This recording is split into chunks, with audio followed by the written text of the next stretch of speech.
Hello, my friends, and welcome back. Thank you very much for being with me again today. I'm assuming that you've been involved in competitions.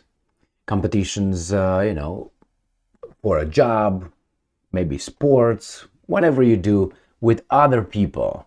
Or maybe you are in a competition when you try to achieve something. You are in a competition with you to achieve the goal. And sometimes you have doubts. When do you have doubts? When things are not going your way, correct? Or before you start something. But once you are in the process of fighting for that goal or fighting the opposition, the other side, and you start having doubts, you start saying, man, if I lose or if I don't achieve this thing, it's going to be bad for me. We got to do something. I got to do something. So doubts come when things are not going well. Doubts do not raise or do not come when things are going flat, straight to the point. So we have here NATO, and NATO is losing in Ukraine. Why is it? Why do I think is losing? Is because they're not winning. They don't achieve their goal, and the goal is Russia, not Ukraine. Now you can say, well, the Russians don't achieve their goal. No, they don't. They don't, but they're not destroyed. Remember, NATO is not one country versus another country. It's about 30 countries. If you add more, not only NATO, they call it the collective West, they being the Russians. The collective West, how many countries are over there? 20, 30, 40 against one. And they haven't won yet. And we have Stoltenberg, NATO Secretary General, blah, blah, blah, whatever he is, General. Secretary, I think it's good enough for him. Isn't that what they call him? Secretary General, he's the Secretary General, my bad. I thought he's a major secretary. And he comes out and he warns his buddies that Russian victory would be a tragedy. Why do you talk like that? Because maybe you try to bring your guys together because you're not winning? And they will be losing. And they don't want to get involved. That's another thing. I think NATO, if they go head to head, like in a real war with Russia, they probably win in conventional war. But they don't do that because their life is too good. That's one of the reasons. And they're not certain that the Russians will not use nuclear weapons in case they lose. So they have to fight through proxy war, through proxies. Let me show you this article coming from Russia Today. Russian victory would be a tragedy for you. For us, unfortunately, it's going to show our limitations. Maybe we should start being a little bit less arrogant and talk with people from like equal. Treat them, as we say, with respect. Did they earn our respect? For almost 2 years, we couldn't cut their knees off. So I think they earned our respect. Moscow getting the upper hand in the conflict with Kiev would make the US-led bloc, and I'm quoting, more vulnerable, Jens Stoltenberg says. I don't think the Russians will come to bother you. They actually didn't. Ukraine is not part of NATO. But hey, you inserted your tail into Russia's business. And they told you, let's talk, let's discuss, let's have guarantees about Ukraine. Ukraine is not a NATO member state. And what did you say? No. We don't care about your concerns. But everyone should be concerned about other countries' concerns and national security, this and that.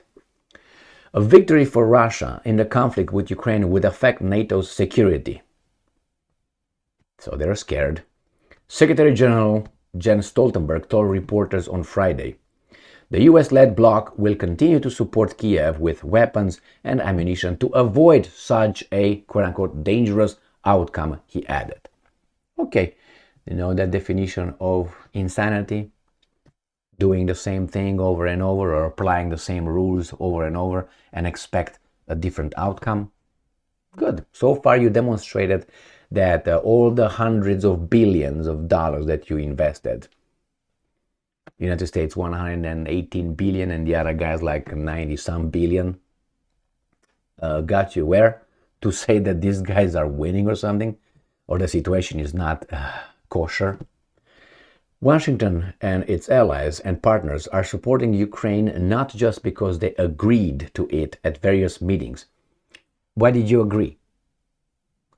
Strategically? You could have dealt with Russia, but hey, you call those guys crazies. If they were crazy, would have dropped a nuclear bomb in a second on Ukraine and finished the thing off, and you would not do shit. Guarantee you that. Why? You want to die? Nobody wants to die, including these guys who have so much invested in life, more than you and I, or Putin, or the Ukrainians, or the Russians. These guys have dynasties, my friends. These guys have billions. These guys lead the world. They control. What do they want? Why would they want to lose that? And their families. They have children as well, grandchildren. Why would they want to destroy everything, including their lives, for Ukraine? No. So it's, and I'm quoting, it is in our interest to do so. I don't think so like that. Stoltenberg said at a joint press conference with German Defense Minister Boris Pistorius in Berlin, and I'm quoting, we have to remember and understand that if President Putin wins in Ukraine, it is a tragedy for Ukrainians, but it is also dangerous for us, Stoltenberg said, claiming that Russian triumphs would encourage authoritarian leaders. Putin was elected as Biden, as all these democratically elected governments in Europe. What's the thing? You call it that way? It's corrupt? You support Ukraine. You call Ukraine a democracy? And not only. I mean, you gotta be kidding me. About democracy and elections, look at the United States of America. And don't look at Trump and Biden. Look at Gore and Bush. Look at that one. You can go back that far, can you? Authoritarian leaders, based on what? And besides, who said that your form of government should be implemented by everyone else? I never heard that democracy is the model that every country should have, good or bad. And I think that mass democracy that we have here is garbage. So no, you want everybody to have this kind of garbage with campaign donations, with the mass media, with the owners of the mass media, to the politicians that we have? Really? With the military-industrial complex? All these guys are against what? The people who vote? How do we vote? How many parties we have? 2? You gotta be kidding me. And we call this a democracy? And those parties are the same. It's just one of them has a mustache and the other one doesn't. As I always say, these guys are like 2 biological twins, fed by the same parents, the donors, the big interest. And this is a democracy. And talk about authoritarian leaders. Look what Macron did with the pension reform in France. Democratically elected, all of them. He decided that he took that and he turned it into a law by signing it without having the, let's put a Congress, they don't have a Congress, it's called differently, the French Parliament, vote on it. Why? One person decided for everybody else. It did not have but only about 20% of the French nation. Macron took it, signed it, and it was a law, and it was constitutional. Now, that's democracy. One person decided for everybody else, bypassed the will of the people, the assembly, National Assembly, whatever it's called. So don't tell me about democracy, my friends. Democracy. And some people might not want democracy. I want to be a king, let's say. No, you can't be a king. You have to have what? How is that called right now? Constitutional monarchy? Says who? Because that's the way you have it? Maybe some people have different culture. Maybe they see things differently. Otherwise, you start imposing religions on certain people, certain religions, because you think this is the best. So how come here is so much freedom in dreaming, but not freedom in choosing your method of government or your form of government? Yeah, okay. Let's go back here. authoritarian leaders to use force and violate international law to get what they want. Is this guy forgetting about the war in Yugoslavia in 1999? When NATO bombed Yugoslavia, that was against international law. It didn't have the authorization of United Nations, did it? So that means every person who died over there, killed by NATO's forces, that was a war crime. I don't hear Clinton being prosecuted, jailed, and then justice dispensed. Did you? And not only him, there are many others. And the same thing with Iraq. I know it was authorized this and that. Based on what? Based on what they attacked Iraq and Afghanistan? The war against terrorism, they can label whoever they want. If they want diamonds, let's say from, I don't know, Zimbabwe, just saying, they can call Zimbabwe a terrorist state. And the mass media here will tell you that Zimbabwe is a terrorist state. And they will go over there and attack it and then take the diamonds in the name of keeping the peace in the region. That's the way it worked. It works and will work. But this guy coming out and telling us this garbage, like we don't know, yeah, you can tell that to a toddler or to a regular, ooh, okay? But we're not those kind.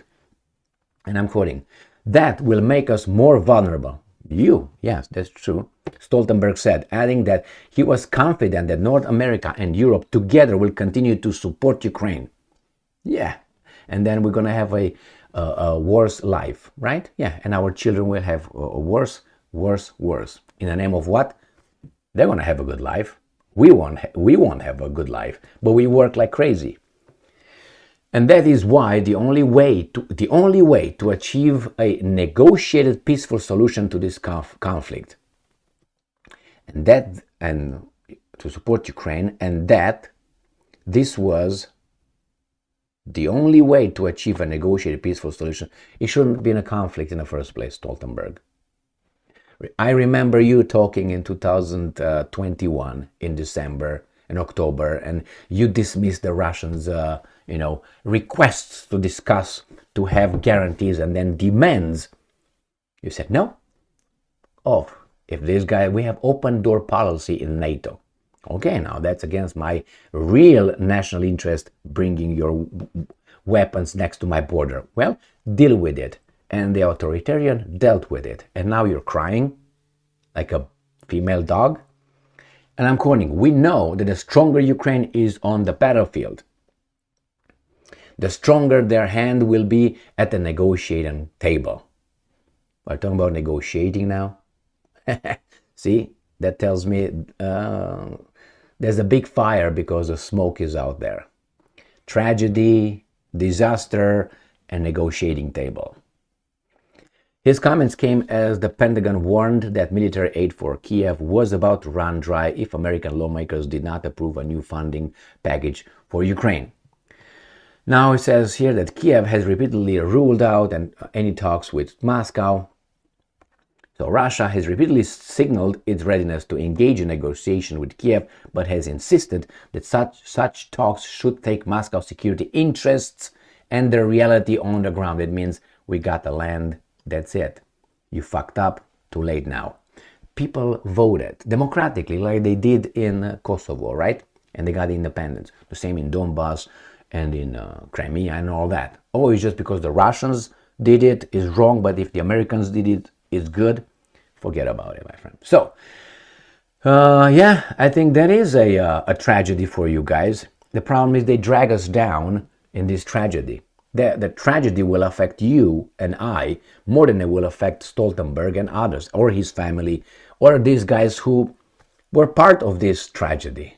We were not a part of this tragedy. We were partly part of this tragedy.